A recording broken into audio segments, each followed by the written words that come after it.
John, it's just absolutely surreal. Yesterday, this would have been full of commuters making their way back and forth to work. Today, it has become an impromptu bomb shelter, and it is just full.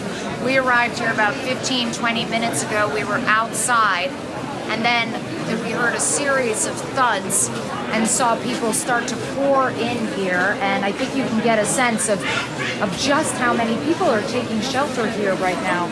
These people are frightened, they're confused, they are desperately uncertain about what they're supposed to do, how long they can take shelter here, where they go from here. There are a lot of children in here. There are a lot of animals, dogs, pets. We've seen students who are studying here in Ukraine from outside the country.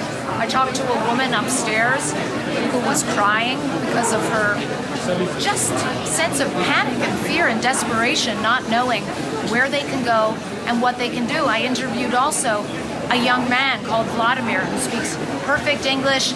He's a professional. He's really indicative of this thriving young metropolis. And he said, we view Russia as being our brother. What kind of way is this to treat your own brother? And I think that that's a sentiment reflected by many people here. I just want to come off again so that we can have a chance to show you people's faces here. We're going to try to move down. And you can see people have been waiting here, some of them for hours and hours. And you can see they have their pets, they have their families.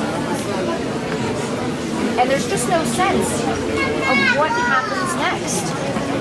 What is their new reality? Because the reality is here in Kharkiv, Russian tanks are making their way here, and nobody knows what their objective is. Are they going to surround the city? Are they going to occupy the city? We heard President Putin yesterday saying that they don't believe, that they have no intention of occupying the city. But there is so much uncertainty around this moment and such a paucity of information coming in about what people's course of action should be. The streets are largely deserted. We saw people buying. Hi, do you speak some English? Can you tell me, what are you doing here? Actually, we came here for studies. You came here for studies? Yeah. And what this morning, what was your reaction when you heard that? Actually, it's very horrible, very scary. And what have you been told to do? What made you come to the bomb shelter? We got some urgent news, like go to the shelters, take the basement. So we came up. And could you hear the bombing this morning? Yes, I think 1 hour back also we heard the explosions.